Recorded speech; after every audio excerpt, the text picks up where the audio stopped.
নমস্কাৰ শিৱসাগৰ প্ৰেছ ক্লাবৰ উদ্যোগত দা অঞ্জন দত্ত ফাউণ্ডেশ্যনৰ সহযোগত যি আজি আয়োজন কৰিছে বিভিন্ন প্ৰান্তৰ পৰা অহা গণ্যমান্য ব্যক্তিসকল আৰু ইয়াত প্ৰেছ ক্লাবৰ পৰিয়ালবৰ্গ বিশেষকৈ মৰমৰ ছাত্ৰ ছাত্ৰীলৈ মোৰ মৰম থাকিল।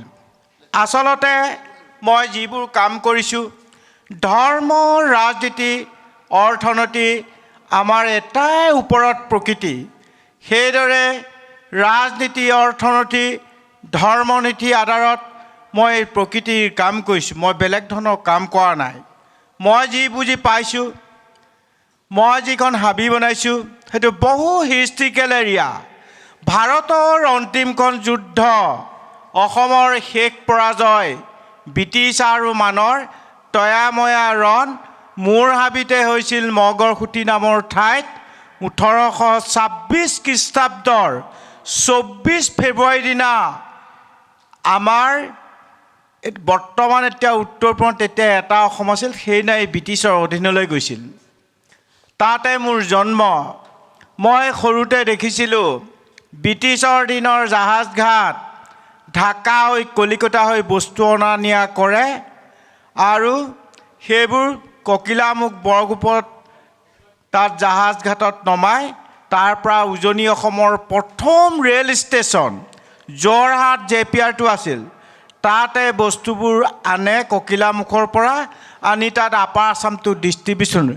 দুৰ্ভাগ্যবশতঃ 1965 চনৰ পৰা 1970 চনৰ ভিতৰত সেই আমাৰ গাঁও, সেই মগৰখুটি, সেই জাহাজ ঘাট, সেই ৰেলৱে লাইন 10 কিলোমিটাৰমান খহাই লৈ গৈছিলে। তাত খহাই লৈ যোৱাৰ পাছত মানুহবোৰ চেডেল বেলি হৈ গুচি গ'ল। আমাৰ ঘৰটো গ'ল মাজুলী ফুলনি কৰাকীচুকত। মই আহিলোঁ যোৰহাট জৰ্জ কৰ্টৰ পেছকাৰ অনিল বৰঠাকুৰৰ ঘৰত থাকি 90 নং বালিগাঁও প্ৰাথমিক বিদ্যালয়ত 3য়মান শ্ৰেণীৰ পৰা পঢ়িছিলোঁ। য'ত পঢ়িছিলোঁ এজন কৃষি বিজ্ঞানী হ'লেও বোটানিকেলৰ আছিলে। তেওঁ আমাক 3য় শ্ৰেণীৰ পৰা শিকাইছিল গছ পুলি ৰুলেই নহ'ব, গছ পুলি ৰুই প্ৰতিপালন কৰি ডাঙৰ দীঘল কৰা, গছৰ গুণাগুণ গছৰ নাম জানিব লাগিব। হাতে কামে কৰি মোক দেখুৱাইছিল আৰু তেতিয়া তেওঁ মোক পাণ পুলি ৰুবলৈ দিয়ে। পাণটো চবৰ হাতত নহয়। তেতিয়া সেই সময়ত এপ্ৰিল মাহত মই পাণ পুলি ৰুওঁ। পাণ পুলি ৰোৱাৰ বিনিময়ত প্ৰত্যেক ঘৰ মানুহে 25 পইচা দিয়ে। 25 পইচাত তেতিয়া 1.5 কেজিমান বেদাম গুটি পাওঁ। বেদামৰ লোভতে পাণ পুলি ৰুই দিওঁ। তেতিয়া আৰু এদিন স্কুললৈ আহোঁতে তেখেতে মোক ক'লে, এই তই এইফালে আছোন। মোৰ হাতটো চাই কৈছিল, তেতিয়া তই এইটো কামকে কৰিবি, এদিন পৃথিৱীৰ আদৰ্শৱান হ'বি। আৰু এইবোৰ কৰোঁতে চাবি কুকুৰে বকি থাকিব, হাতীয়ে ঘূৰি নাচায়, তোৰ কামটোহে তই কৰি থাকিবি। তেনেকুৱা উৎসাহ উদ্দীপনা দিছিল। আৰু এতিয়াও তেখেত জীৱিত অৱস্থাত আছে, 96 বছৰ বয়স হ'ল। তেখেত 25 বছৰৰ আগতে এখন কিতাপ লিখিছিল, পৰিৱেশ বিজ্ঞান, পৃথিৱীৰ ভাৰসাম্যটো কি হ'ব পাৰে। তেওঁৰ কিতাপত ইংৰাজীটো আছে, হিন্দীটো আছে আৰু অসমীয়াটো আছে, লিখা আছে পৃথিৱীৰ ভাৰসাম্যৰ কথা। সেইকাৰণে আজিও মই বিশ্ব সন্মিলনলৈ গ'লে, পৃথিৱীৰ বিভিন্ন দেশত গুচি গ'লে মই তেখেতক সুধি যাওঁ, মই কি ক'মগৈ তাত। তেনেকুৱাবিলাক উৎসাহ উদ্দীপনা দিয়া অসমতেই আছে। আৰু সেইদৰে ফৰেষ্ট ডিপাৰ্টমেণ্টত DFO হৈ তেওঁ ৰিটায়াৰ হ'ল। গুণীন শইকীয়া ছাৰে কৈছিল, মোৰ হাবিখন চাই কৈছিল যে পায়েংদেৱ, আপুনি যিটো কৰিলে আমি চাকৰিহে কৰোঁ। অসমত নাই, ভাৰতত নাই, পৃথিৱীত আছেনে নাই সন্দেহ আছে। সেইবোৰ উৎসাহ উদ্দীপনা হাবিখনত 30 বছৰ পাছতো তেনেকৈ মোক উৎসাহ উদ্দীপনা দিয়া আছিল। আৰু তাতকৈ এটাতকৈ উৎসাহ উদ্দীপনা বিশ্বৰ দৰবাৰলৈ নিব পৰা অসমৰ সংবাদ মাধ্যমক ধন্যবাদ জনাইছোঁ। ভাৰতৰ সংবাদ মাধ্যমক ধন্যবাদ জনাইছোঁ, পৃথিৱীৰ সংবাদ মাধ্যমক ধন্যবাদ জনাইছোঁ এই কাৰণে মোক এই হাবিৰ মাজৰ পৰা উলিয়াই লৈ আহিছে। মই এই হাবিখন বনাওঁতে 30 বছৰ হাবিতে সোমাই আছিলোঁ। সোমাই থাকোঁতে মোৰ বয়স পাৰ হৈ গৈছিল বিয়া পতা। তেতিয়া আমাৰ তাতে এজন শিক্ষক আছিল LP স্কুলত। মোক কৈছে, তই গছকে ৰুই থাক, তোৰ বিয়া পতা সময় পাৰ হৈ গ'ল আৰু তই বিয়া পাত। তেনেকৈ মোক কৈ মই ছোৱালী চাই দিম বুলি কৈ তেওঁৰ খুলকালকৈ মোক বিয়া পাতি দিলে। সেই বিয়া পতাৰ পিছতো হাবিতে থাকিলোঁ। প্ৰায় 12 বছৰ হাবিত থাকি তাৰ পৰা যিখিনি মোৰ পৰিবাৰৰ পৰা ধৰি তাৰ ল'ৰা ছোৱালীবোৰ মোৰ তাতে জন্ম, আৰু তাৰ পৰা তাহাঁতক সেই পৰিৱেশত থাকি গছ গছনিৰ লগত, চৰাই চিৰিকটিৰ লগত, জীৱ জন্তুৰ লগত থাকি তাত যিখন আমেজ আছে, আজি হয়তো সূৰ্য উঠা দিশৰ পৰা সূৰ্য পৰা দিশলৈ গ'লেও সেইটো আমেজ পাবলৈ নাই। সেইকাৰণে মই 30 বছৰ যেতিয়া হাবিখন কৰোঁতে লাগিছিল আৰু 13 বছৰ হ'ল আজি সূৰ্য উঠা দিশৰ পৰা সূৰ্য পৰা দিশলৈ মই ঘূৰি এৱাৰনেছ কৰা। মোৰ এতিয়া আৰু গাড়ীত উঠিবলৈ, প্লেনত উঠিবলৈ মন নাই। আকৌ হাবিৰ মাজত থাকিবলৈহে মোৰ মন গৈছে। তেনেকুৱাবিলাক কণ্ডিশ্যন আহি গৈছে। আৰু সেইকাৰণে মোক যেতিয়া জৱাহৰলাল নেহৰু ইউনিভাৰ্চিটিয়ে টাইটল দিছিল, এনভাইৰমেণ্টেল চাইণ্টিষ্টসকলে তাত 3 দিন 3 ৰাতি প্ৰতিটো গছ গছনি, প্ৰতিটো চৰাই চিৰিকটি, প্ৰতিটো জীৱ জন্তু, প্ৰতিটো জলাশয় বিষয়ে অধ্যয়ন কৰি মোক ৰাতি 3:30 বজাতহে সেই টাইটলটো দিছিল ফৰেষ্ট মেন অফ ইণ্ডিয়া। সেই সময়ত সেই টাইটলটো দিওঁতে তেতিয়াৰ মুখ্যমন্ত্ৰী তৰুণ গগৈদেৱে তেখেতে মোক ফোন কৰিছে, ৰাতি 3:30 কৰিছিল। দেশৰ আগশাৰী ইউনিভাৰ্চিটিত দেশৰ গৌৰৱ অনাৰ কাৰণে তোমালৈ শুভেচ্ছা জনাইছোঁ। মই তেতিয়া হুক হুককৈ কান্দি দিলোঁ। মই কান্দোতে মোৰ লগত জিতু কলিতা গৈছিল সাংবাদিক, তেখেতে নিজেও কান্দিছে মোৰ কন্দা দেখি। তেতিয়া তাত থকা বিজ্ঞানীসকলে, তাত থকা MP সকলে, তাত থকা ছাত্ৰ ছাত্ৰীসকলে মোক সুধিছে কিয় কান্দিছে। তেতিয়া আৰু মোৰ অনুভৱ অসমৰতো বৰ্ণামণ্যত ক'ব নোৱাৰি।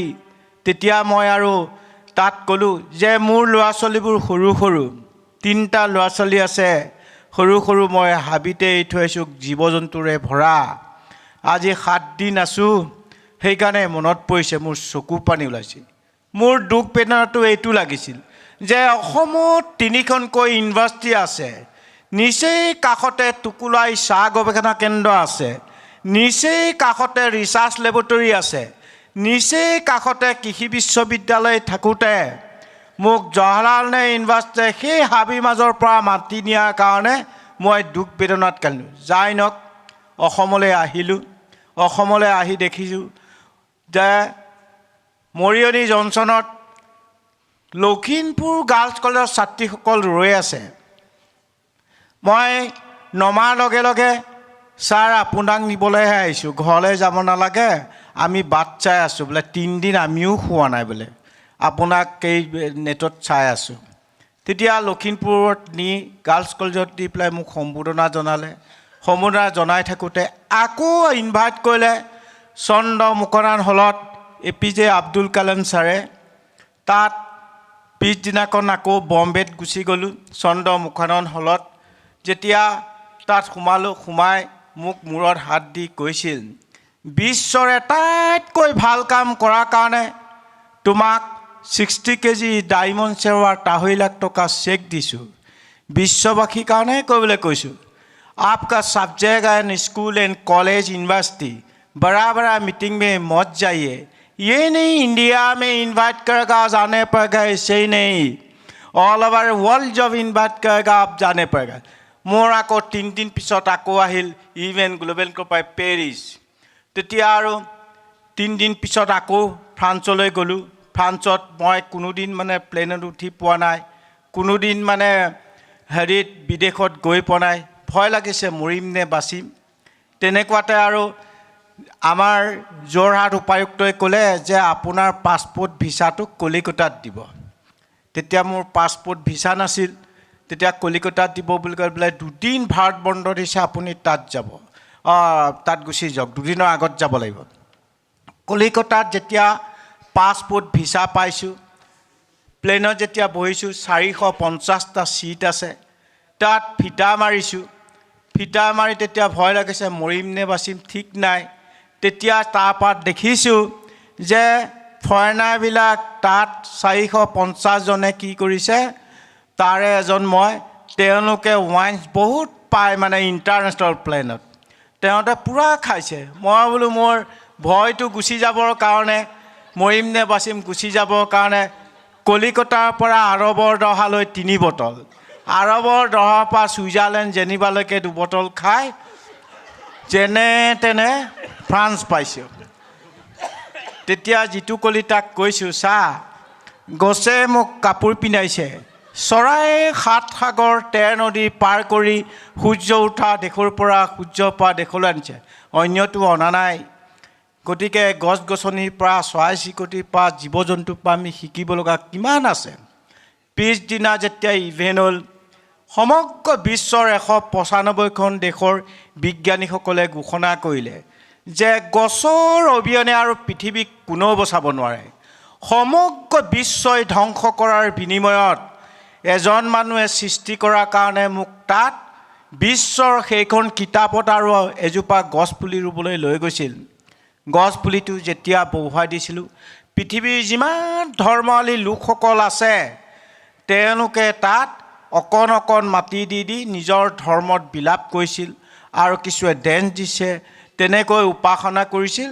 আৰু তেতিয়া হুৰ হুৰ বৰষুণ দিছিল, হুৰ হুৰ বৰষুণ দিওঁতে বৰষুণত তিতিয়ে গছজোপা, এইজোপা গছ এতিয়া 30 ফুট ওখ হ'ল, ফাইন গছে আছিল। আৰু তেতিয়াই তাত তেওঁলোকৰ উপাসনা কৰি তেওঁলোকে সেই গছজোপাৰ প্ৰতি, আৰু তেতিয়া মই নিজে ভাবিলোঁ আজিৰ পৰা পৃথিৱীখন এৱাৰনেছ হৈ গৈছে। তেতিয়া আৰু আকৌ তাৰ পৰা আহিলোঁ ভাৰতলৈ গুচি আহি দেখিলোঁ ভাৰতৰ বিভিন্ন স্কুল কলেজ ইউনিভাৰ্চিটিবিলাকত গৈ মই দেখিছোঁ যে 1972 চনতে ছুইডেনৰ ষ্টকহোমত 113খন ৰাষ্ট্ৰই ঘোষণা কৰিছিল, তেতিয়াই জলবায়ু পৰিৱৰ্তন হৈছে। ভাৰতবৰ্ষত 1973 চনত পাঠ্যক্ৰমৰ সোমাই ল'লে। 1974 চনৰ পৰা 5 জুনটো বিশ্ব পৰিৱেশ দিৱস পালন কৰে। ভাৰতৰ বিভিন্ন স্কুল কলেজ ইউনিভাৰ্চিটিবিলাকত গৈ মই দেখিছোঁ একেটা গাঁততে বিশ্ব পৰিৱেশ দিৱস পালন কৰে, গছ এজোপাও নাই। ভাৰতীয় শিক্ষাটো এনেকুৱা নেকি, ডাঙৰবোৰে গছ কাটে, সৰু সৰু ল'ৰা ছোৱালীবিলাকক গছ পুলিবোৰ উঘালি জান মৰা। সেইদিনাৰ পৰা যদি উঘালিও নিদিলেহেঁতেন, একে জেগাত থকা হ'লে ইমান জলবায়ু পৰিৱৰ্তন নহ'লহেঁতেন। সেয়ে শিক্ষাক অগ্ৰাধিকাৰ দি এনভাইৰমেণ্টেল ছায়েন্স, পৰিৱেশ বিজ্ঞান LP স্কুলৰ পৰা দিব লাগিব, পৰিৱেশ শিক্ষক দিব লাগিব, পৰিৱেশ ইউনিভাৰ্চিটি দিব লাগিব। যেতিয়া এটা ল'ৰাই LP স্কুলত নাম লগাব, এজোপা গছ ৰুব, সি প্ৰেক্টিকেলি 5 বছৰত ডাঙৰ কৰিব লাগিব। তাৰ অক্সিজেনটো সি নিজেই ল'ব, পিছৰ 5 বছৰত আৰু এজোপা ৰুব, বিশ্ববাসীক দিব। তেতিয়া ভাৰতেই নহয় পৃথিৱীত কিমান ল'ৰা ছোৱালীয়ে এবছৰত এডমিশ্যন লয়, 2 বছৰত কিমান হ'ব, 3 বছৰত কিমান হ'ব, 4 বছৰত 10 বছৰত অল অভাৰ ৱৰ্ল্ড গ্ৰীণ হৈ যাব। সেইখিনি ল'ৰা ছোৱালীয়ে নতুন পৃথিৱী গঢ়িব।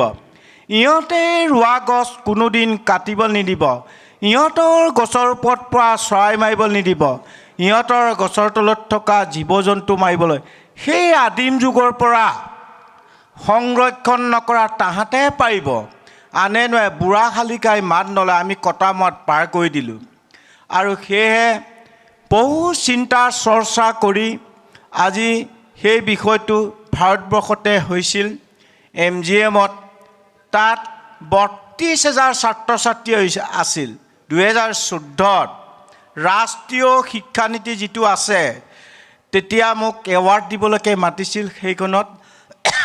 তাত 32,000 ছাত্ৰ ছাত্ৰী হল নাই ক্ৰিকেট গ্ৰাউণ্ডটো যেনেকুৱা তেনেকুৱা ঔৰংগাবাদত আছে আৰু তাত দেখিলোঁ ভাৰতীয় কলা কৃষ্টি সংস্কৃতি তাত আছে কিয়নো মই তাত দেখিছোঁ 32,000 ছাত্ৰ ছাত্ৰীৰ মাজত 10,000 ছাত্ৰ ছাত্ৰীয়ে দুটা ল'ৰা অসমীয়া ঢোলটো বজাইছে আৰু 10,000 ছাত্ৰ ছাত্ৰীয়ে নাচিছে মই তেতিয়া ভাবিছোঁ স্বৰ্গত আছোঁ নে পাতালত আছে যে ভাৰতীয়সকলে তাত গুৰুকুলৰ শিক্ষা আছে প্ৰথমগৰাকী মহিলা ইঞ্জিনিয়াৰ তাত আছে ভাৰতৰ প্ৰথম কেন্দ্ৰীয় শিক্ষামন্ত্ৰী আছে আৰু পৰিৱেশ মন্ত্ৰী আছে প্ৰকাশ জাভেদকাৰ আছিলে মহাৰাষ্ট্ৰৰ গভৰ্ণৰ মহাৰাষ্ট্ৰৰ চিফ মিনিষ্টাৰ প্ৰথমগৰাকী মহিলা ইঞ্জিনিয়াৰ তাতে আৰু গুৰুকুলৰ শিক্ষা আৰু ভাইচ চেঞ্চেলৰ মহিলা তেতিয়াই মই তেওঁলোকক কৈছিলোঁ যে যি পৰ্যন্ত ভাৰতীয় কলা কৃষ্টি সংস্কৃতি বিকাশ নহ'ব সেই পৰ্যন্ত দেশৰ উন্নতি সাধন হ'ব নোৱাৰে সেইকাৰণে এইবোৰ শিক্ষা দিওঁতে সদায় ক্লাছ তেওঁলোকে মাতৃভাষাত শিক্ষা দিব লাগিব তেতিয়া মন মগজুটো বিকাশ হ'ব মন মগজুটো বিকাশ হ'লে দেশ আৰু জাতিৰ উন্নতি হ'ব পাৰিব অন্যথাই ভাৰতবৰ্ষ ডেভেলপ হ'ব নোৱাৰে সেয়ে সেই ফৰ্মুলাটো বনাওঁতে 8 বছৰ লৈছিল 2023 চনৰ এপ্ৰিলৰ পৰা আৰম্ভ কৰিছে সেইখিনি ল'ৰা ছোৱালীয়ে 24 বছৰৰ পিছত যেতিয়া ভাৰতীয় প্ৰশাসন এডুকেশ্যনত আহি যাব সিহঁতে সমগ্ৰ বিশ্বক নেতৃত্ব দিব সেইটো ভাৰতৰ ঘূৰি আহিছে সেইকাৰণে গৌৰৱ অনুভৱ কৰোঁ মেক্সিকোত সেইদৰে তাত লকডাউনৰ সময়ত কুইন এলিজাবেথটো এৱাৰ্ডটো দিলে মোক দি পেলাই মোক গবা মাৰি ইফালে পূৰা ক'ভিড চলিছে গবা মাৰি চুমা খালতে মোৰ আৰু পানী লগা জ্বৰ হ'ল এপ্ৰিল মাহত এনেই ঠাণ্ডা পৰা জ্বৰ হয় তেতিয়া আৰু ঘৰত আহি কৈছে তই নুসুমাবি তই ক'ভিড লৈ আহিছ আৰু গাঁৱত কৈছে তই ইয়াত থাকিব নালাগে তেতিয়া মই কি ক'লৈ যামগৈ তেতিয়া মই টোপোলা টাপলি পিনি হাবিলৈ গ'লোঁ হাবিত গৈ দেখিলোঁ তেতিয়া 3টা গড় আছে 150 হাতী আছে তেতিয়া কাজিৰঙা ডিএফঅ'ক ক'লোঁ ছাৰ ৱাইল্ড লাইফেতো লকডাউনটো বুজি নাপায় ইয়াৰ বিকল্প ব্যৱস্থাটো কি হ'ব নাই এলিফেণ্ট চাফাৰী পঠিয়াই দিছোঁ তেতিয়া আৰু 3টা হাতী পঠিয়ালে এমাহ থাকি যিটো অনুভৱ কৰিলোঁ যে মোক যোৰহাট প্ৰশাসনে 60 বছৰ বয়সত মোৰ জন্মতিথি পালন কৰিছে আৰু মোক উপহাৰ দিছিলে ফল মূলৰ গছ 5,000 তেতিয়া সেইটো ৰুবলৈ সক্ষম হ'লোঁ তাত থাকি তাৰ মাজতে আকৌ মোক লৈ গ'ল যে আপোনাক মেক্সিকো চৰকাৰে আমন্ত্ৰণ কৰিছে আপুনি যাব লাগে বোলে তৎকালত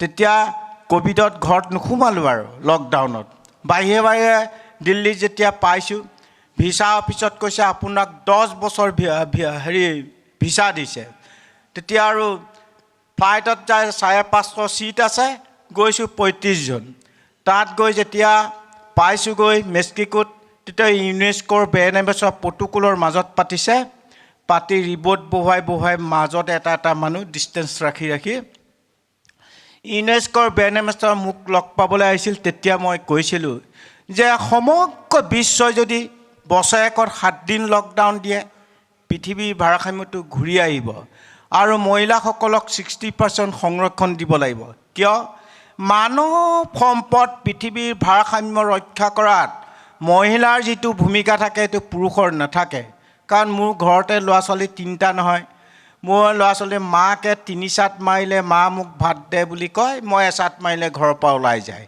মানৱ সম্পদটো কোনে কৰিব সেইকাৰণে গৌৰৱময় অধ্যায় সেইটো ৱৰ্ল্ডত প্ৰথম ভাৰতে 33% দিছে তেতিয়া ভাৰতৰ বিভিন্ন ৰাজ্যৰ গাঁৱে বুৱে গৈ মই দেখিছোঁ যে সঁচাই মহিলাসকলক 60 বা 50 কিয় নিদিলে আকৌ সুধিবলৈ আছে যে এইকাৰণে সুধিবলৈ আছে যে ভাৰতৰ বিভিন্ন ৰাজ্যত গৈ চুকে কোণে গাঁৱে বুৱে পৰ্বতে পাহাৰে সাগৰে সাগৰে গৈ দেখিছোঁ হয় মহিলাসকলৰ শিক্ষিতৰ হাৰটো বহুত কম ভোটাৰ বেছি হৈছে কিন্তু মহিলাসকলৰ শিক্ষিতৰ হাৰ কম আছে সেইকাৰণে 33% 29 চনৰ পৰা যেতিয়া হ'ব মহিলাসকল অগ্ৰাধিকাৰ দিব তেতিয়া ভাৰত আকৌ আগৰ যিটো আছিলে ভাৰতৰ স্থিতি সেইটোলৈ ঘূৰি আহিব খুব গৌৰৱময় অধ্যায় হ'ল মেক্সিকোত 8 লাখ হেক্টৰ এতিয়া ভাৰতৰ পৰা দুবৰি বন কেয়া বন নি ৰুবলৈ শিকিছে। তাত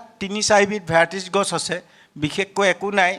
আৰু তাতকৈ তাত হিন্দী আৰু সংস্কৃত ভাৰতৰ পৰা শিক্ষক দি তাহাঁতৰ ল'ৰা ছোৱালীক পঢ়াবলৈ শিকাইছে। সেইটো ভাৰতৰ গৌৰৱৰ কথা। আমাৰ ভাৰতৰ আদৰ্শ ল'বলৈ বাধ্য হৈছে তাহাঁতে। তেওঁলোকৰ বিশ্ব সন্মিলন দেখিছিলোঁ। তাৰ পাছতে 2015 চনত আকৌ গৈছিলোঁ। COVID-20 তাৰ আগত গৈছিলোঁ। ইকনমিকেল ফ্ৰম ক্লাইমেট চেঞ্জ, বিশ্বৰ 195খন দেশ, 20,000 দৰ্শক ইকনমিকেল লেকচাৰজনৰ মই গৈছিলোঁ ভাৰতৰ পৰা। তেতিয়া মই তেওঁলোকক সুধিছিলোঁ, 12 মিনিট ক'বলৈ দিছিল, যে তেওঁলোকক সুধিছোঁ যে আপোনালোকসকল ইকনমিকেলৰ ওপৰত ইমান গুৰুত্ব দিছে, 1 মিনিট সময় উশাহটো বন্ধ কৰকচোন। অক্সিজেনৰ কিমান প্ৰয়োজন হ'ব? যদি গছেই অক্সিজেন দিয়ে, তেতিয়াহ'লে তাত থকা 20,000 দৰ্শকে আজিয়েই নিজেই জীয়াই থাকিলে এজোপাকে গছপুলি ৰুৱক। সমগ্ৰ বিশ্বৰ 780 কোটি মানুহে এজোপাকৈ গছপুলি ৰুৱক। তেতিয়া পৃথিৱীৰ ভাৰসাম্যটো ঘূৰি আহিব, নহ'লে পৃথিৱীলৈ ভাবুকি আহিব, ভাবুকি আছে। কাৰণ মোৰ হাবিতে দেখিছোঁ লকডাউনৰ সময়ত তাত থকা গছ গছনিবোৰ আগতকৈ সেউজীয়া হ'ল।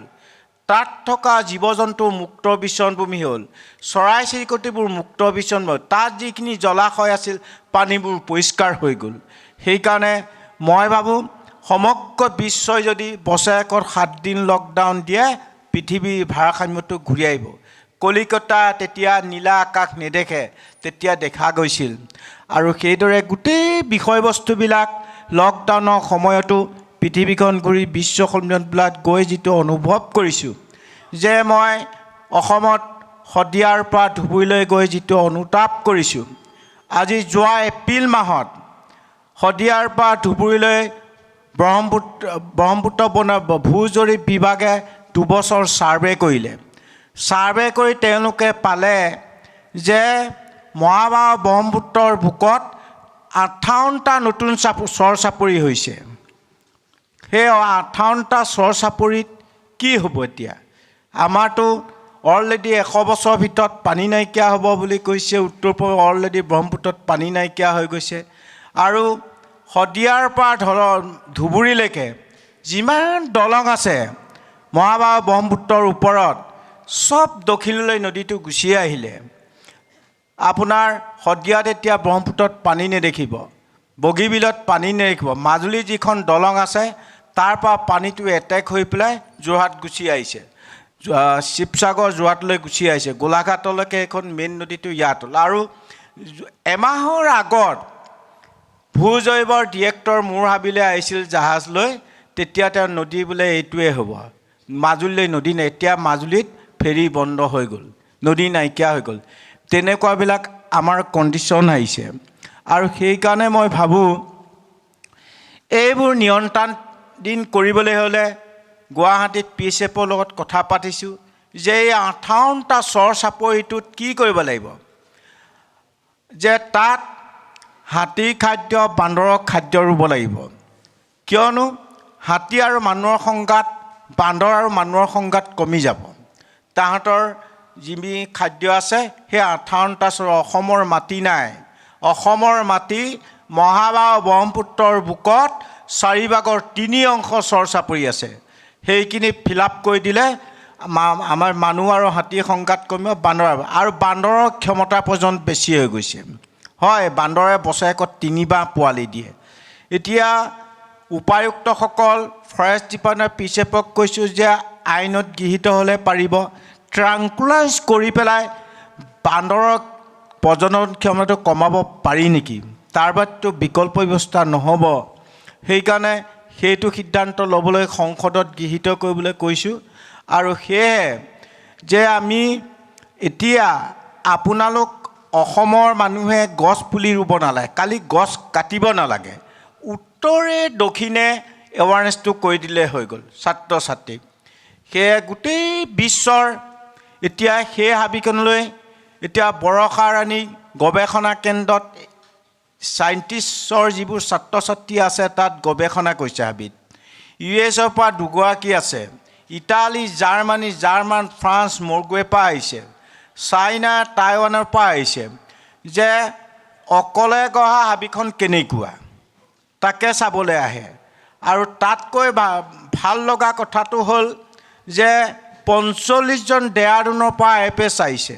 আৰু খুব গৌৰৱময় অধ্যায় কৰিছোঁ, অসমৰ ভাৰতীয় ছাত্ৰ ছাত্ৰীবিলাক এতিয়া মোৰ হাবিত প্ৰেক্টিকেল কৰি পেলাই এটা জাৰ্মানী ছিট পাইছে, আমাৰ যোৰহাট তিয়কৰ এগৰাকী ছাত্ৰীয়ে IFS-ত ছিট পাইছে। গতিকে তাহাঁতক য'তেই নাথাকক ভাৰতীয় প্ৰশাসনত যি পৰ্যন্ত নপঢ়িব সেই পৰ্যন্ত দেশৰ উন্নতি সাধন হ'ব নোৱাৰে।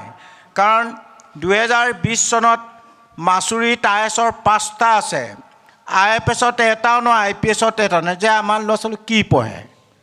ডক্টৰ ইঞ্জিনিয়াৰ পঢ়ে।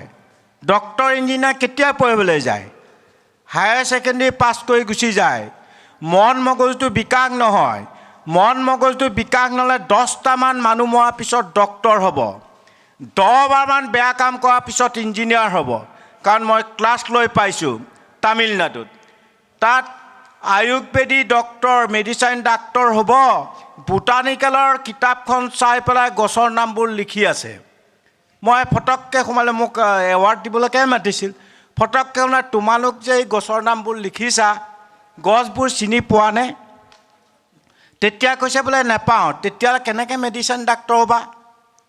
সেইটো গছটো আনি মানুহক খোৱালে নমৰিবনে? ইনজেকশ্যনটো দিলে নমৰিবনে? সেই তেনেকুৱা গোটেই কণ্ডিশ্যনটো ভাৰতীয় শিক্ষানীতিটো তেনেকুৱা। আৰু তাতকৈ টেকন'লজিত কিমান ভাৰতৰ ইঞ্জিনিয়াৰবিলাক, মই আপোনালোকক প্ৰেক্টিকেলি কৰি দেখাই দিছোঁ। মাত মৰা ঢকুৱাখানাত যেতিয়া গৰা খহাইছে, মাথাটো এচপাক হৈলে মানে ছিগি যাব, 3খন ডিষ্ট্ৰিক্ট ডুবি যাব। তেতিয়া তাৰ গাঁৱৰ মানুহবোৰকে মাতিলে যে আপুনি আহক, আপুনিহে কিবা এটা ক'ব পাৰিব, কৰি দিব পাৰিব। তেতিয়া মই গ'লোঁ, ৰণোজ পেগুক মাতিলে, ভুৱন পেগুক মাতিলে, যে মই তেতিয়া ইঞ্জিনিয়াৰক ক'লোঁ, এইটো পদ্ধতি আপুনি 2 কোটি টকা পানীত পানীত পেলালে, পানীটো পেলাইছে এনেকৈ, পানীৰ সোঁতটো বৈছে এনেকৈ, তাত জাবৰ সোপা লাগি পানীটো আকৌ ঘূৰি পেলাই আকৌ গৰা কাটিব লাগি গৈছে। বোলে এনেকৈ দিলে নহ'ব নহয়। গতিকে আপুনি 2 কোটি ঠাইত আমাক 1 লাখ টকা দিয়ক, গৰাখন তেওঁ বন্ধ কৰি দিম। বোলে 2 লাখ টকা দিম, বন্ধ কৰি দিয়কচোন। তেতিয়া গাঁৱৰ মানুহক ক'লোঁ যে মকাল বাঁহ কাটি আন, 10টা 12টাকৈ জেঙে চেঙে বান্ধ, আৰু 1 কুইণ্টেল তাৰ 1000 বস্তান মাটি ভৰা তাতে দবাই দিয়ে, তলত পানী কাৰেণ্টটো বাহিৰলৈ গুচি গ'লে গৰা নখহায়। আৰু তেনেকৈ কৰা দেখি গৰাখন দিয়ে পানীটো ভুল হৈ গ'ল, গৰা নকটা হ'ল। তেতিয়া ইঞ্জিনিয়াৰটোৱে সুধিছে, সেইটো কি স্কিম? তেতিয়া ভুৱন পেগুৱে কৈছে, এইটো মিৰি স্কিম। নদীৰ কাষত কোনবোৰ মানুহ থাকে? সিহে পানীত এতিয়া পঢ়িয়ে আহিছ, চুৰ কৰি পাছ কৰি আহিলে কি জানিব সি? সেইকাৰণে মেয়ৰ ইঞ্জিনিয়াৰ গুৱাহাটীত কৈছোঁ, এই তই আজি সঁচা কথা কচোন, তই চুৰ কৰি পাছ কৰিলে? সঁচাকৈ পাছ কৰিছোঁ। 5 মিনিট বৰষুণ দিলে বানপানীত, বৰষুণৰ বানপানীত মানুহ মৰে। কি কাৰণে মৰে? তই বাৰু ভাৰতীয় টেকন'লজি ইউজ কৰ, বিদেশতো বাদেই দেচোন। বম্বেত যা, বম্বেত ইমান ডাঙৰ চহৰটো কালভাৰ কানি সাগৰত পেলাব পাৰে, তই নিচেই ব্ৰহ্মপুত্ৰখন কাণত থাকি পেলাই কিয় খালত পেলাব নোৱাৰ, ব্ৰহ্মপুত্ৰত পেলাব নোৱাৰে? কিয় নোৱাৰে? দীঘলী পুখুৰী পাৰত সেইকাৰণে কৈছোঁ, তই এতিয়াই বনা, দীৰ্ঘম্যাদী আঁচনি প্ৰস্তুত কৰি তাত DC-ক একপি দে, মুখ্যমন্ত্ৰীক একপি, মোক একপি দে, মই দিল্লীত ক'ম। আমাৰ টেকন'লজিবিলাক তেনেকুৱা হোৱাৰ কাৰণে আমাৰ বিপৰ্যয় ঘটিছে। আৰু মই নিজে প্ৰেক্টিকেলি পাই পেলাই মই তেওঁলোকক সেইটো কথা কৈছোঁ। সেইকাৰণে তোমালোক আগলৈ ইয়াত এতিয়া খুব আমাৰ ছাত্ৰ ছাত্ৰীৰ ওপৰত নিৰ্ভৰশীল হয়। আজি অঞ্জন দত্ত ফাউণ্ডেশ্যনৰ পৰা যিখিনি ছাত্ৰ ছাত্ৰীয়ে তোমালোকক মনিটৰি দিছে, মই ভাবোঁ যে শিৱসাগৰ প্ৰেছ ক্লাবক এটা অনুৰোধ কৰিছোঁ, আপোনালোকে সেই মনিটৰি ফাণ্ডিংখন দিছে, এজোপাকৈ গছ পুলি দিব লাগে। আৰু সেইটো দিলে কি হ'ব? ডাঙৰ কৰিব। সেই পইচাৰে ডাঙৰকৈ প্ৰতিপালন কৰিব। তাহাঁতৰ এতিয়া আহিছে গছৰ প্ৰতি থকা, কাৰণ দেখিছোঁ উৰিষ্যাটো তাত 2012 চনত 10 বছৰত উৰিষ্যা গ্ৰীণ কৰি দিছে। তাত আশা কৰ্মীলৈকে শিকোৱা হৈছে। তাত ল'ৰা ছোৱালী জন্ম দি চাফ চিকুণ কৰিলেই নহ'ব, তাহাঁতক খোজকাঢ়ি এডমিশ্যন দিয়ালৈকে আশা কৰ্মী ভাগত থাকিব। যেতিয়া এডমিশ্যন ল'ব, এজোপা গছ পুলি ৰুব, প্ৰেক্টিকেলি 5 বছৰত ডাঙৰ কৰিব লাগিব। তাৰ পিছৰ 5 বছৰত আৰু এজোপা ৰুব, বিশ্ববাসীক দিব। সেইকাৰণে উৰিষ্যাটোত দেহে কেহে লাগি ক্লাছ 8 to 9 NGO খুলি 1972 ছুইডেনৰ ষ্টমত ধৰিত্ৰী নামৰ এখন NGO আছে তাহাঁতৰ উৰিষ্যাত।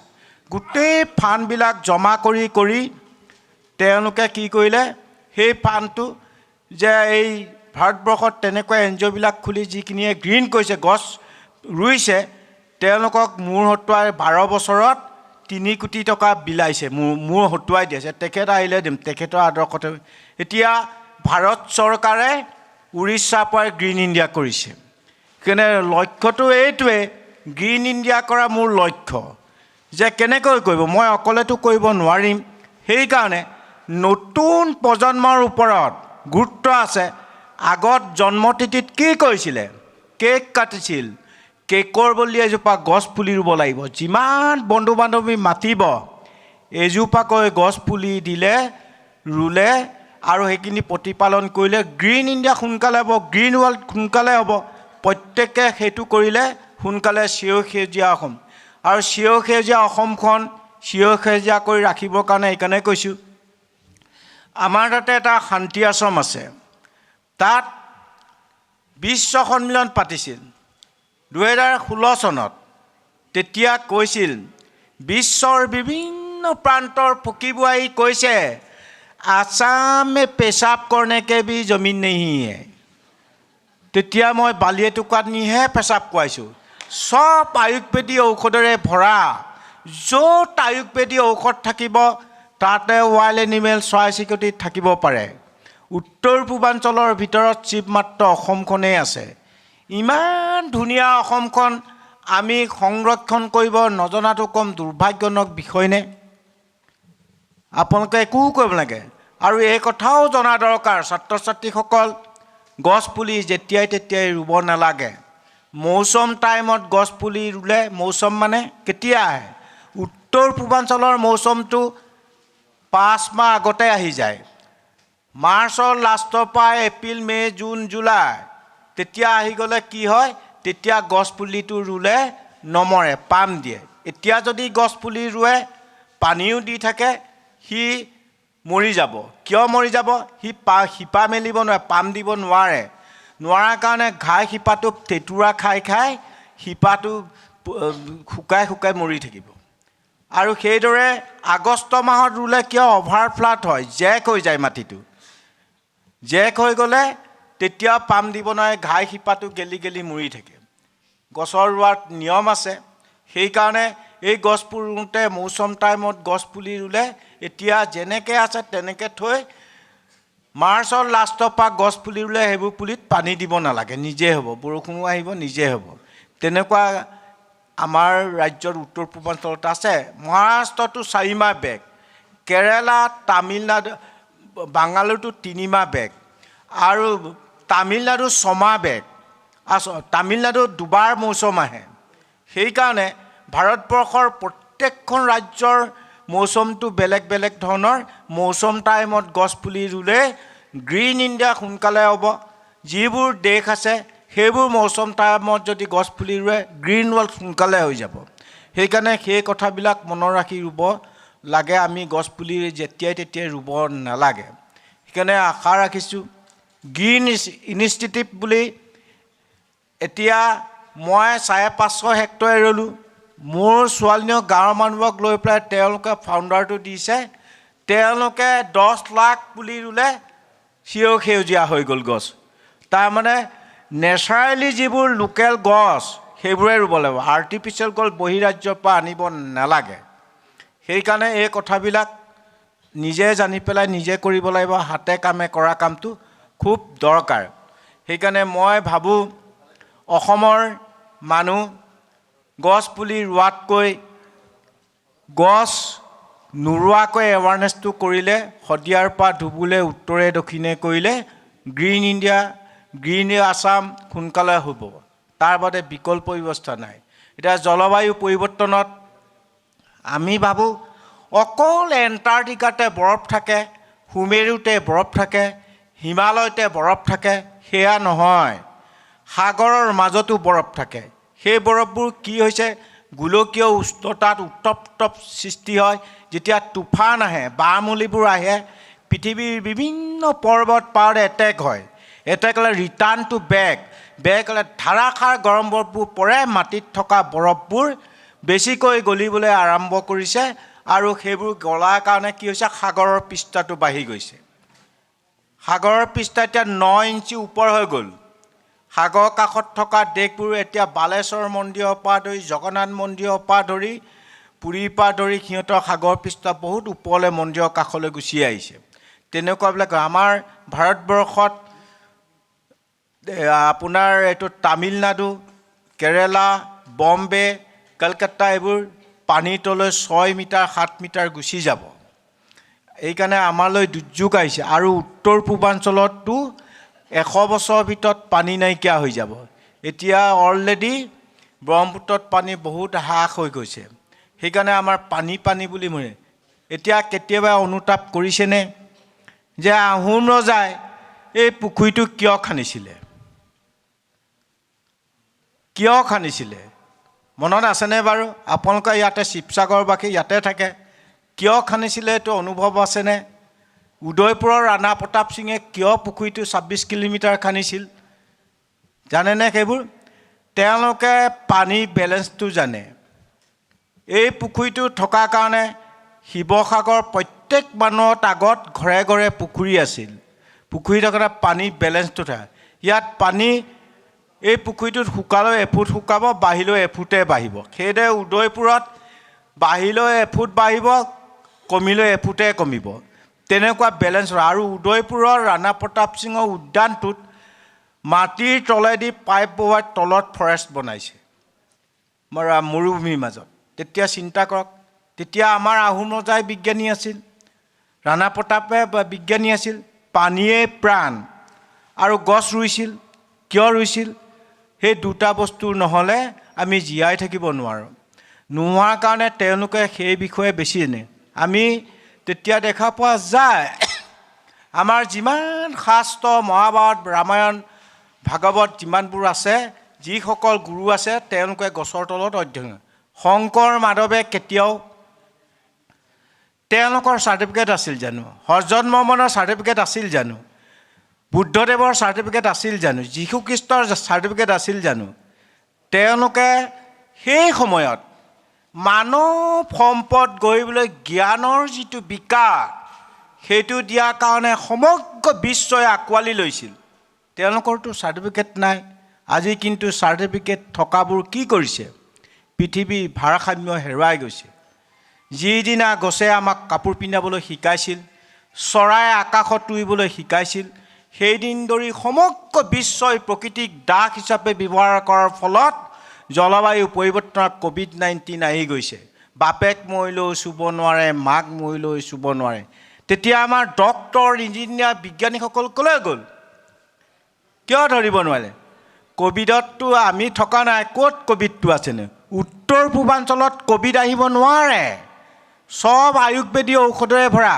বহিৰাজ্যত থকা, বহিদেশত থকাবোৰ আহিয়ে এৰি দিছে। ইমান ধুনীয়া অসমখন আমি সংৰক্ষণ কৰিব নজনাটোৱে আমাৰ ভুল হৈছে।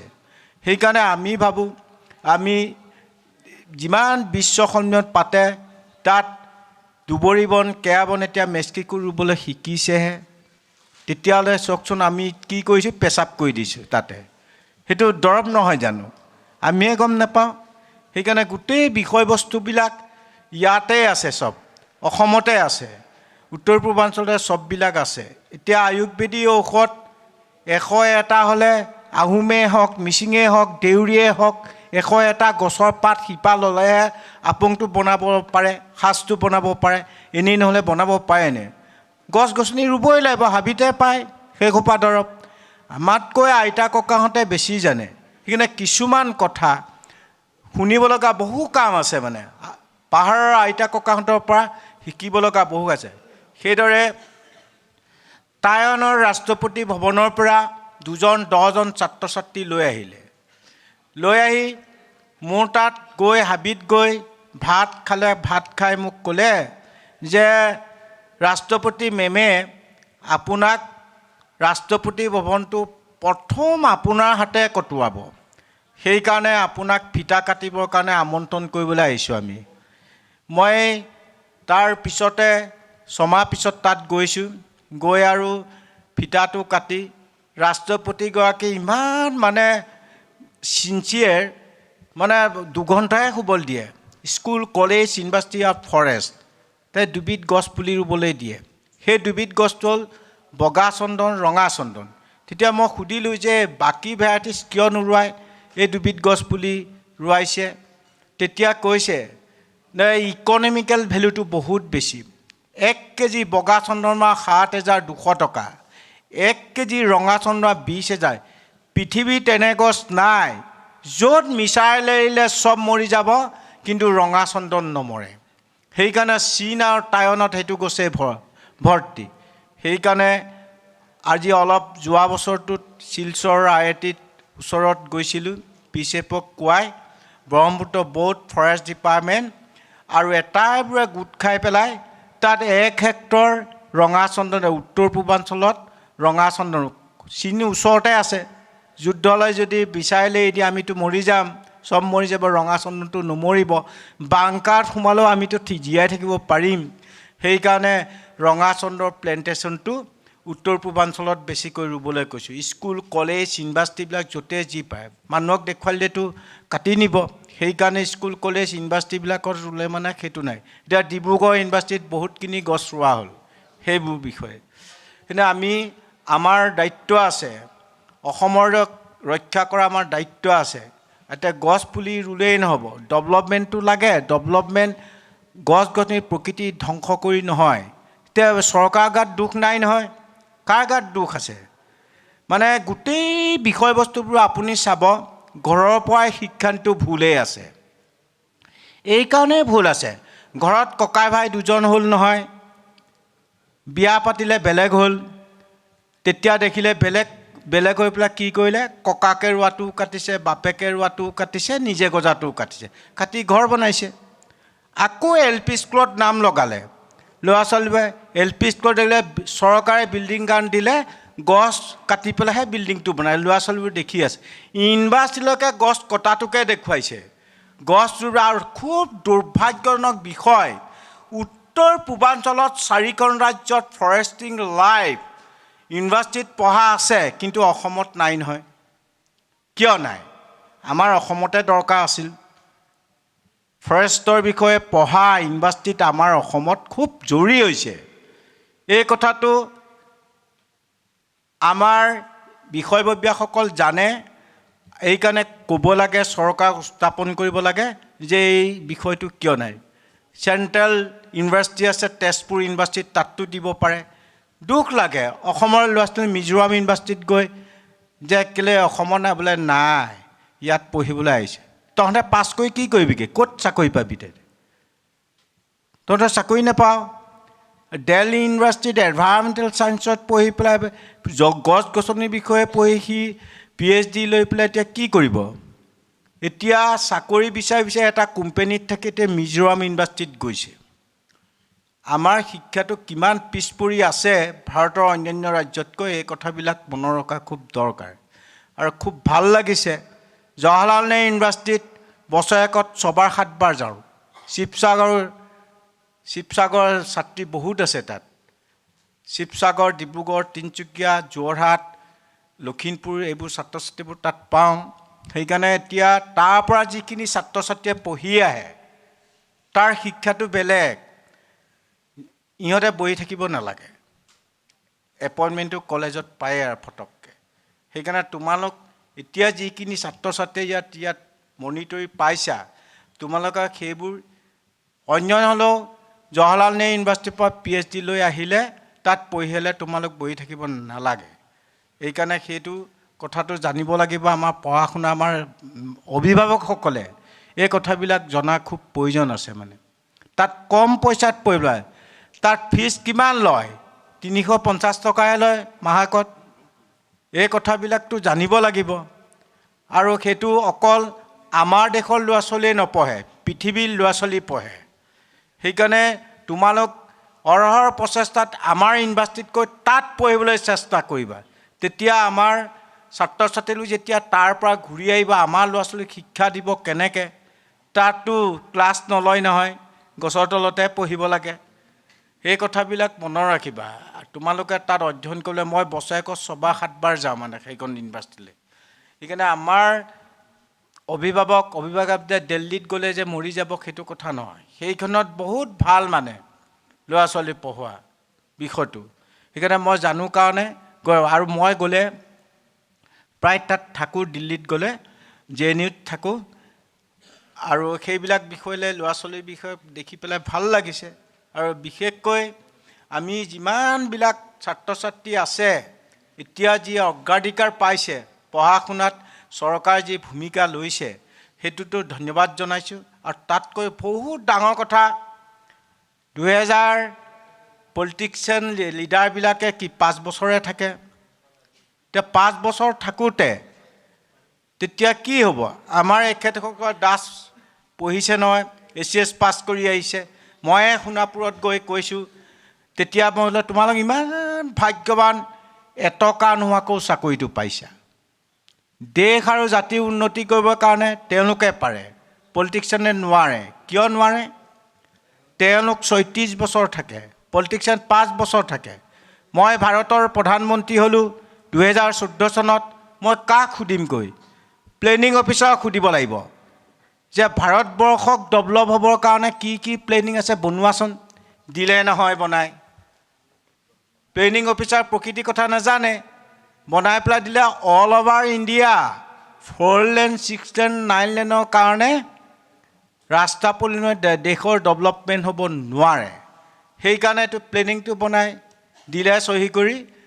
গোটেই বছৰটো 2015 চনত 4 লেন 6 লেন 9 লেনৰ কাৰণে ৰজাই ৰোৱা কাটিলে, ব্ৰিটিছে ৰোৱা কাটিলে, নিজে গজাটো কাটিলে। কটাৰ বিনিময়ত কি হ'ল? সেই বছৰতে 3000 মানুহ মৰিছে। সেইবোৰ কথা মনত ৰাখিব। 3000 মৰিছে গৰমত। আৰু এই কথাটো প্লেনিং অফিচাৰে নাজানে, গছৰ বিষয়ে নাজানেই নহয়। এজোপা 100 বছৰীয়া আহঁত গছে 5500 কিলোগ্ৰাম অক্সিজেন দিয়ে, তাকো দিয়ে 24 ঘণ্টা। আহঁত জৰি বৰগছে 24 ঘণ্টা দিয়ে, বাকীবোৰ গছে 12 ঘণ্টাই দিয়ে। গতিকে আমি গছ গছনিৰ প্ৰতি কিমান শ্ৰদ্ধা হ'ব লাগিব, এই কথাটো মনত ৰাখি মই সকলোৱে আপোনালোকৰ শুভেচ্ছা। আৰু বিশেষকৈ এতিয়া যিটো কণ্ডিশ্যনটো হৈছে, গ্ৰীণ আছাম কৰিবলৈ হ'লে এই সংবাদ মাধ্যমৰ জৰিয়তে 58টা চৰ চাপতে হাতী খাদ্য, বান্দৰ খাদ্য ৰুবলৈ যিটো চৰকাৰক অনুৰোধ কৰিব লাগে, সেইটো আপোনালোকে কওক। মই PCFক অলৰেডি কৈছোঁ। আৰু IAS IPS IFS চব গোট খাই পেলাই PCFৰ লগত DC-সকলে গোট খাই পেলাই বৈঠকত বহি কোন ডিষ্ট্ৰিক্টত কিমান আইলেণ্ড আছে সেইটো ইনফৰ্মেশ্যন দিয়ে। যদি অসম চৰকাৰৰ পইচা নাই, ভাৰত চৰকাৰে ইণ্টাৰনেশ্যনেলৰ পৰা আনি ভাৰতীয় NGO বিলাকক লগাই সেইবোৰ গ্ৰীণ কৰাটো মোৰ লক্ষ্য। সেইটোকে মই কৈ ধন্যবাদ জনাওঁ।